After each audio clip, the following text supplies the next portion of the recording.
ಗಮನಕ್ಕೆ. ಕಾರ್ಯಕ್ರಮದ ಪೂರ್ಣ ಮಾಹಿತಿ ಸೂರಿ ಡೈರ್ ಯೂಟ್ಯೂಬ್ನಲ್ಲಿ ನಾಳೆ ಬಿತ್ತರಗೊಳ್ಳಲಿದೆ. ದಯಮಾಡಿ ಎಲ್ಲರೂ ಸಬ್ಸ್ಕ್ರೈಬ್ ಮಾಡಿಕೊಳ್ಬೇಕು ಅಂತ ಹೇಳಿ ಕೇಳ್ಕೊಳ್ತಾ ಇದ್ದಾರೆ.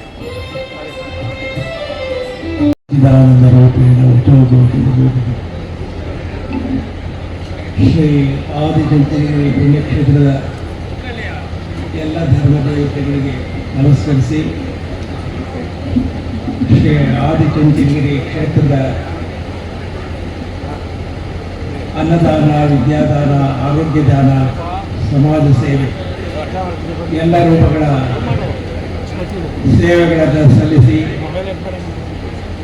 ಜಗತ್ ಪ್ರಖ್ಯಾತರಾಗಿರುವಂಥ ಜಗದ್ಗುರು ಡಾಕ್ಟರ್ ಶ್ರೀ ಶ್ರೀ ಶ್ರೀ ಬಾಲಗಂಗಾಧರನಾಥ ಮಹಾಸ್ವಾಮಿಗಳ ಪವಿತ್ರಾತ್ಮಕ್ಕೆ ನಮಸ್ಕರಿಸಿ, ಅವರ ಕನಕಬಲ ಸಂಜಾತರಾದಂಥ ಈಗಿನ ಜಗದ್ಗುರು ಡಾಕ್ಟರ್ ಶ್ರೀ ಶ್ರೀ ಶ್ರೀ ನಿರ್ಮಲಾನಂದ ಮಹಾಸ್ವಾಮಿಯನ್ನು ನೆನಪು ಮಾಡಿಕೊಳ್ತಾ, ಈ ಸಂದರ್ಭದಲ್ಲಿ ನಿಮ್ಮೆಲ್ಲರನ್ನು ಕುರಿತು ಮಾತನಾಡೋದಕ್ಕೆ ಬಂದಿರುವಂಥ ಬೆಂಗಳೂರಿನ ವಿಶ್ವ ಒಕ್ಕಲಿಗರ ಮಹಾಸಂಸ್ಥಾನ ಮಠದ ಪೂಜ್ಯರಾದಂಥ ಶ್ರೀ ಶ್ರೀ ನಿಶ್ಚಲಾನಂದ ಮಹಾಸ್ವಾಮೀಜಿಯವರಿಗೂ ನಮಿಸಿ,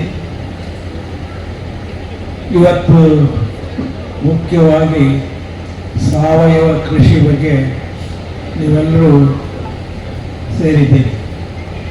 ಈ ಸೇರಲು ಬೆಂಗಳೂರಿನ ಸೇವಾ ಸಂಸ್ಥೆಗಳು ಸಹಕರಿಸಿವೆ ಮತ್ತು ನಮ್ಮ ಜಿಲ್ಲೆಯ ಕೃಷಿ ಇಲಾಖೆಯ ಸಾವಯವ ಕೃಷಿಯ ವಿಭಾಗದಿಂದಲೂ ಇದಕ್ಕೆ ಒಂದು ರೋಟರಿ ಮಳವಳ್ಳಿ ಇವರೆಲ್ಲರೂ ಸೇರಿ ಈ ಯೋಜನೆಯನ್ನು ಇಲ್ಲಿ ನೆರವೇರಿಸ್ತಾ ಇದ್ದಾರೆ.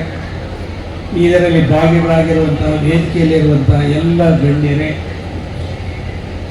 ಮತ್ತು ರೈತ ಬಂಧುಗಳೇ, ನಿಮ್ಮೆಲ್ಲರಿಗೂ ಗೊತ್ತಿರುವ ಹಾಗೆ ನಾವು ಬದುಕಲು ನಮಗೆ ಅನ್ನ ಬೇಕೇ ಬೇಕು. ಈ ಅನ್ನ ಹೇಗಿರಬೇಕು?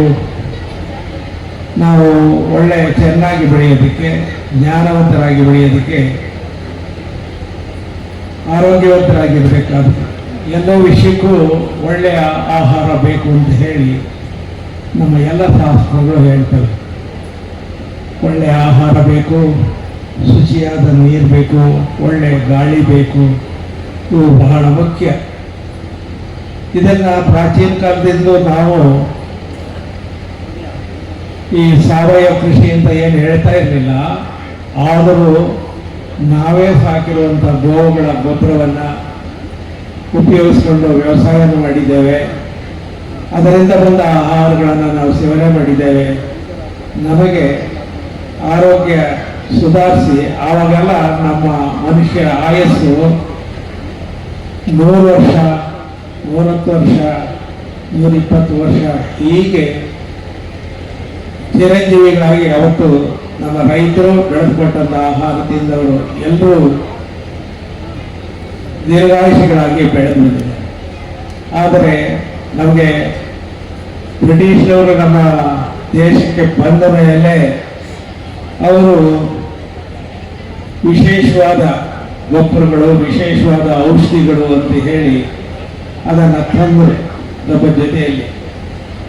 ಅದು ಬಂದ ಮೇಲೆ ನಮ್ಮ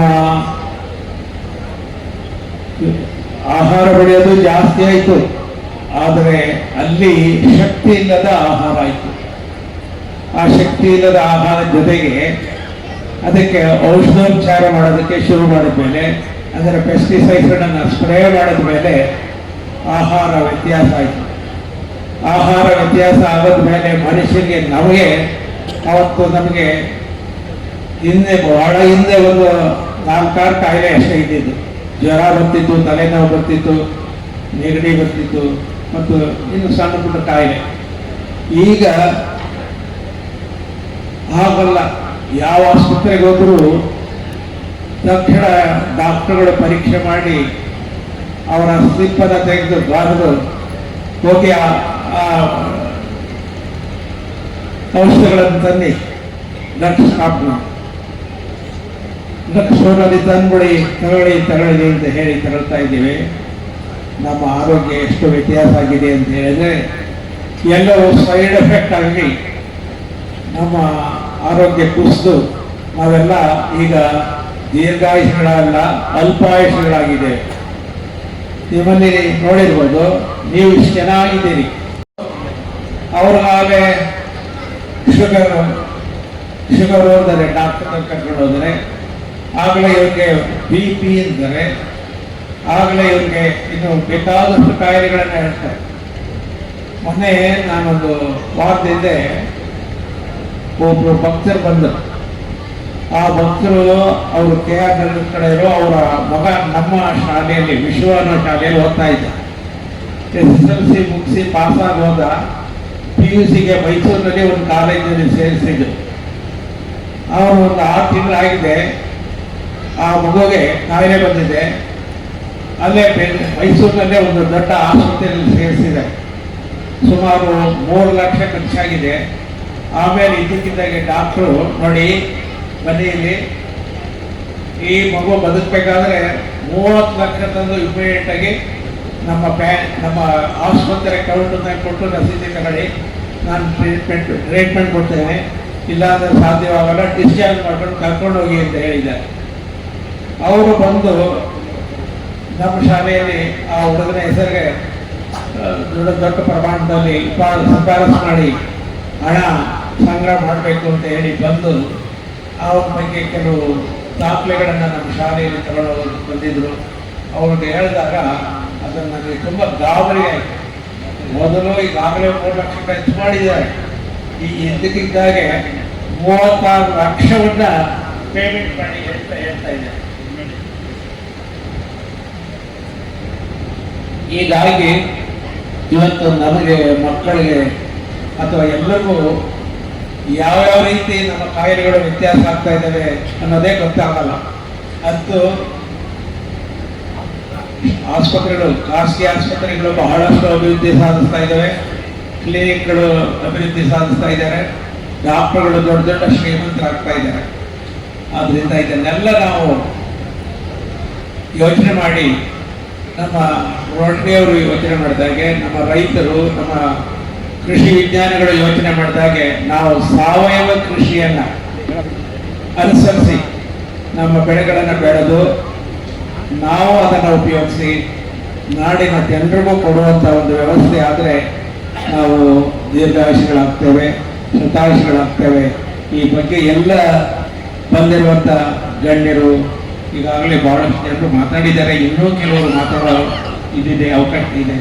ಇದನ್ನು ತಿಳಿದು ನಮ್ಮ ರೈತರು ಸಾವಯವ ಕೃಷಿಗೆ ಬದ್ಧರಾಗಬೇಕಾಗಿದೆ. ಈಗ ಸರ್ಕಾರ ಕೊಡುವಂಥ ಗೊಬ್ಬರಗಳು ಬಹಳ ಕಡಿಮೆ ಬೆಲೆ ಕೊಡ್ತೇವೆ, ರಿಬೇಟ್ ದರದಲ್ಲಿ ಕೊಡ್ತೇವೆ, ಹೀಗೆ ಏನೇನೋ ಹೇಳಿ ಕೊಡ್ತಾ ಇದ್ದಾರೆ. ಆ ಎಲ್ಲ ಗೊಬ್ಬರಗಳಲ್ಲೂ ಸಾಕಷ್ಟು ವ್ಯತ್ಯಾಸವಾಗಿ ಆ ಔಷಧಿಗಳಿಂದ ಕೂಡಿದಂಥ, ತಯಾರು ಮಾಡಿದಂಥ ಅಥವಾ ಆ ಔಷಧಿಗಳನ್ನು ಸ್ಪ್ರೇ ಮಾಡಿದಂಥ ನಮ್ಮ ಬೆಳೆ ನಮಗೆ ದುಃಖವನ್ನು ಉಂಟು ಮಾಡುವಂಥದ್ದಾಗಿದೆ. ಅದನ್ನು ಕಡಿಮೆ ಮಾಡಬೇಕಾಗಿದೆ. ಅದರಿಂದ ಎಲ್ಲ ಕೃಷಿ ವಿಜ್ಞಾನಿಗಳು, ಎಲ್ಲ ಸಾವಯವ ಕೃಷಿಯನ್ನು ಪ್ರೋತ್ಸಾಹ ಮಾಡುವಂಥ ಸಂಘ ಸಂಸ್ಥೆಗಳು ಹೆಚ್ಚಿನ ಪ್ರಚಾರದ ಮೂಲಕ ನಮ್ಮ ರೈತರ ಕೃಷಿ ವಿಧಾನವನ್ನು ಬದಲಾಯಿಸಬೇಕು ಅಂತ ನಾನು ಒತ್ತಾಯಪೂರ್ವಕವಾಗಿ ಹೇಳ್ತಾ ಇದ್ದೇನೆ. ಅದನ್ನು ನೀವು ಎಲ್ಲ ಪಾಲನೆ ಮಾಡಿ ನಾಡಿನ ಜನರ ಆರೋಗ್ಯವನ್ನು ಕಾಪಾಡುವ ದಿಶೆಯಲ್ಲಿ ಪ್ರಯತ್ನ ಮಾಡೋಣ ಅಂತ ಹೇಳ್ತಾ, ನಮಗೆ ಮತ್ತೊಂದು ಕಾರ್ಯಕ್ರಮದಲ್ಲಿ ಭಾಗವಹಿಸುವಂಥ ವ್ಯವಸ್ಥೆ ಇದೆ. ಅದರಿಂದಾಗಿ ಈಗ ನಾನು ಪ್ರಯಾಣ ಮಾಡಲು ಪ್ರಯತ್ನ ಮಾಡ್ತಾ ಇದ್ದೇನೆ. ಎಲ್ಲರಿಗೂ ಧನ್ಯವಾದಗಳು.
ಕಾರ್ಖಾನೆಯ ವಿಷ ಹರಿಸುವಿರಿ, ಕಾರ್ಖಾನೆಯ ವಿಷ ಹರಿಸುವಿರಿ. ನಾವು ಮಕ್ಕಳು ಮುಂದಿನ ಪ್ರಜೆಗಳು, ನಾವು ಮಕ್ಕಳು ಮುಂದಿನ ಪ್ರಜೆಗಳು. ನಮಗೊಂದಿಷ್ಟು ಉಳಿಸಿ, ನಮಗೊಂದಿಷ್ಟು ಉಳಿಸಿ. ಪ್ರಕೃತಿ ಕೊಟ್ಟ ಹಸಿರನ್ನೆಲ್ಲ ಕೊಚ್ಚಿ ಕೊಚ್ಚಿ ಹಾಕುವಿರಿ, ಪ್ರಕೃತಿ ಕೊಟ್ಟ ಹಸಿರನ್ನೆಲ್ಲ ಕೊಚ್ಚಿ ಕೊಚ್ಚಿ ಹಾಕುವಿರಿ. ಜೀವ ಉಳಿಸೋ ಹಸಿರನ್ನೆಲ್ಲ ಇಲ್ಲದ ಹಾಗೆ ಮಾಡುವಿರಿ, ಜೀವ ಉಳಿಸೋ ಹಸಿರನ್ನೆಲ್ಲ ಇಲ್ಲದ ಹಾಗೆ ಮಾಡುವಿರಿ. ನಾವು ಮಕ್ಕಳು ಮುಂದಿನ ಪ್ರಜೆಗಳು, ನಾವು ಮಕ್ಕಳು ಮುಂದಿನ ಪ್ರಜೆಗಳು. ನಮಗೊಂದಿಷ್ಟು ಉಳಿಸಿ, ನಮಗೊಂದಿಷ್ಟು ಉಳಿಸಿ. ಬುದ್ಧಿ ಹೇಳುವ ದೊಡ್ಡವರೇ ನೀವ್ ನಮ್ಮನ್ನೇಕೆ ಕೊಲ್ಲುವಿರಿ, ಬುದ್ಧಿ ಹೇಳುವ ದೊಡ್ಡವರೇ ನೀವ್ ನಮ್ಮನ್ನೇಕೆ ಕೊಲ್ಲುವಿರಿ. ಬೆಳೆಯಬೇಡವೇ ನಿಮ್ಮ ಮಕ್ಕಳು, ನಲಿಯಬೇಡವೇ ನಿಮ್ಮ ಮಕ್ಕಳು. ಶುದ್ಧ ವಾತಾವರಣದಲ್ಲಿ, ಶುದ್ಧ ವಾತಾವರಣದಲ್ಲಿ. ನಾವು ಮಕ್ಕಳು ಮುಂದಿನ ಪ್ರಜೆಗಳು, ನಾವು ಮಕ್ಕಳು ಮುಂದಿನ ಪ್ರಜೆಗಳು. ನಮಗೊಂದಿಷ್ಟು ಉಳಿಸಿ, ನಮಗೊಂದಿಷ್ಟು ಉಳಿಸಿ, ನಮಗೊಂದಿಷ್ಟು ಉಳಿಸಿ. Unlike all of you, I am not an agriculturist. I don't come from an agricultural family. I studied management. My family is a family of chartered accountants. I knew nothing about agriculture. In 2010, 14 years ago, I had a medical problem. I had a small 30-40 site, 30 feet by 40 feet site, 1200 square feet site. I had one helper and I had one cat for company. And I said I want to do organic farming. My mother thought I was mad. ತಕ್ಷಣ ನನ್ನ ಎಲ್ಲ ದೇವಸ್ಥಾನಕ್ಕೆ ಕರ್ಕೊಂಡು ಹೋಗ್ಬಿಟ್ಟು ನಿನ್ನೆ ತನಕ ನಮ್ಮ ಹುಡುಗ ಸರಿಯಾಗಿದ್ದ, ಇವತ್ತೇನೋ ಆಗ್ಬಿಟ್ಟಿದೆ ಅವನಿಗೆ ಅಂತ. She was so upset. In fact she asked me,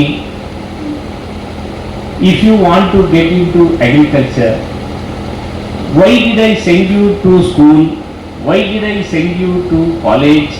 Why did I send you to management school, IIM ಗೆ ಕಳಿಸ್ಬಿಟ್ಟು? Why did I do all these things?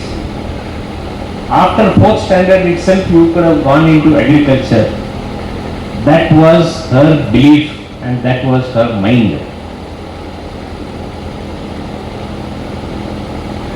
Fortunately, I decided that I will continue what I wanted to do. I said, first I have to learn about agriculture. So at that time there was this agricultural university, UAS ಅಂತ, University of Agricultural Sciences. ಇವತ್ತು ಅದನ್ನು GKVK ಅಂತ ಹೇಳ್ತಾರೆ. ಅಲ್ಲಿ ಹೋಗ್ಬಿಟ್ಟು I joined a basic program. I wasted 6 months. I say I wasted 6 months because what they taught in those 6 months was only theory. Unfortunately, each of the people who were teaching were not farmers. They were people who joined the program for BSc Agri, then they did MSc Agri, ಆಮೇಲೆ ಅವರು trainee ಆಗಿ join ಆಗಿದ್ರು ಫ್ಯಾಕಲ್ಟಿಯಲ್ಲಿ, ಆಮೇಲೆ junior professor, assistant professor, professor ಆಗಿ. So the problem was they had no practical experience. Secondly, most of the people who joined that course with me were looking at this course purely to get a degree at the end of the program. They wanted a job. I was not looking at a job. I started this when I was 48 years old. I was sometimes older than even the professor who was teaching in the course. I wanted knowledge. I did not want the degree certificate. So whatever they would teach in the class, ಸಂಜೆ ಹೊತ್ತು ಹೋಗ್ಬಿಟ್ಟು I would try to experiment in the small 30-40 sites that I had. I failed miserably. Then I will come back to the professor and say, sir, ಈ ತರ ಆಯ್ತು, ಏನ್ ಮಾಡಬೇಕು? They had no explanation because unfortunately, without trying to ridicule or make any aspersions on anybody, only theoretical knowledge. They knew in the textbook which chapters were there and which subjects were there in which chapter. They had no knowledge about practical agricultural experience. This was my experience. So I said I will quit this program after 6 months. The next 2.5 years, I travelled the length and breadth of this country, from Punjab to Haryana to UP to Tamil Nadu to Maharashtra. I wanted to understand what is the problems that the farmers are facing. Without knowing the problem, you cannot find a solution. My biggest change and tipping point in getting converted into an organic farmer was when I went to Israel. I spent 21 days in a kibbutz. Kibbutz is a place which is a social experiment in Israel where people, they do not transact money. So let us assume there are 20 people in that village. ಒಬ್ರು electrician ಆಗಿರ್ತಾರೆ, ಇನ್ನೊಬ್ರು plumber ಆಗಿರ್ತಾರೆ, ಇನ್ನೊಬ್ರು farmer ಆಗಿರ್ತಾರೆ. So the farmer has to look after all the vegetable and fruit requirements of that village. The electrical person has to provide the electricity for the village. The plumber has to provide the water for the village. Nobody pays anybody money. It is all barter system. So this was a social experiment that they started. And I lived there in Israel.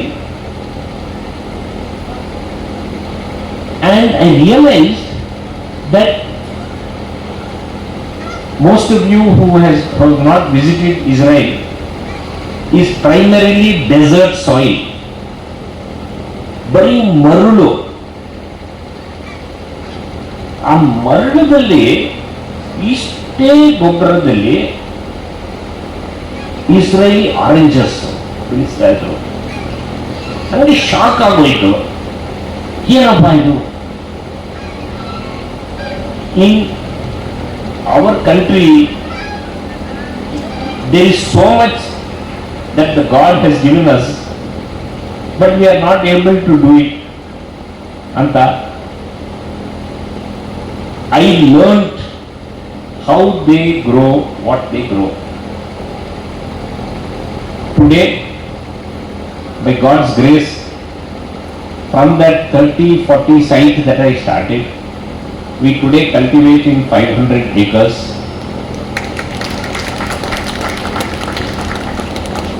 We have employed 1,800 people,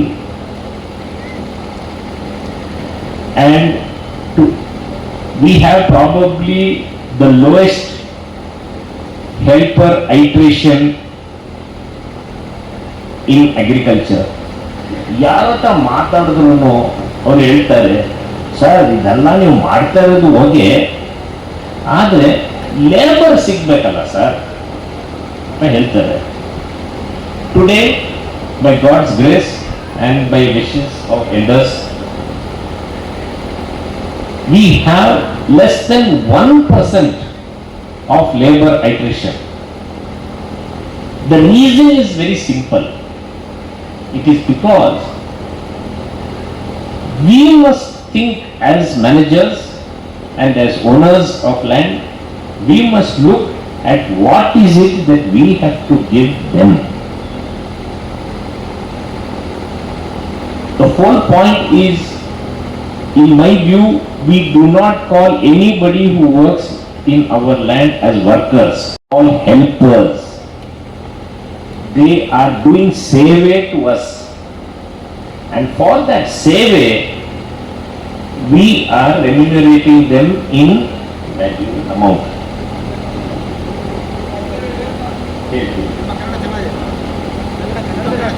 Right. So, ಏನಂದ್ರೆ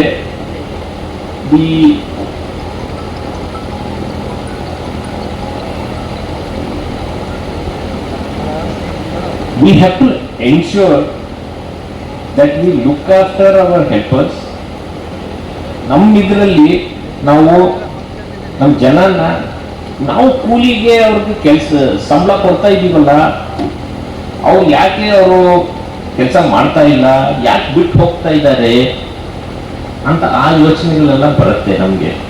ಆದರೆ ನಾವು ಅವ್ರಿಗೆ ಏನು ಮಾಡಿದ್ದೀವಿ ಅಂತ ನಮ್ಗೆ ಯೋಚನೆ ಮಾಡಲ್ಲ. ಪ್ರೈಮರಿ ಸ್ಕೂಲ್ ನಮ್ಮ ತೋಟಗಾರಿಕೆ ನಾವು ಮಾಡಿಸಿದ್ದೀವಿ. ಪ್ರೈಮರಿ ಸ್ಕೂಲ್ ಅವ್ರಿಗೆ ಅವ್ರ ಲ್ಯಾಂಗ್ವೇಜ್ ಅಲ್ಲಿ they don't have to leave the place. ಅವ್ರ ತಂದೆ ತಾಯಿ ಇದ್ರೆ ಅವ್ರಿಗೆ ಕೆಲಸ ಆಗಿಲ್ಲ ಅಂದ್ರೆ ಅವ್ರನ್ನ ಏನ್ ಕೆಲಸ ಆಗುತ್ತೋ ಆ ಕೆಲಸನ ಅವ್ರಿಗೆ ಕೊಡ್ಸಿದ್ದೀವಿ. ಎಲ್ಡರ್ಲಿ ಪೀಪಲ್ಗೆ ಚಾಯ್ ಮಾಡಕ್ಕೆ, ಟೀ ಮಾಡಕ್ಕೆ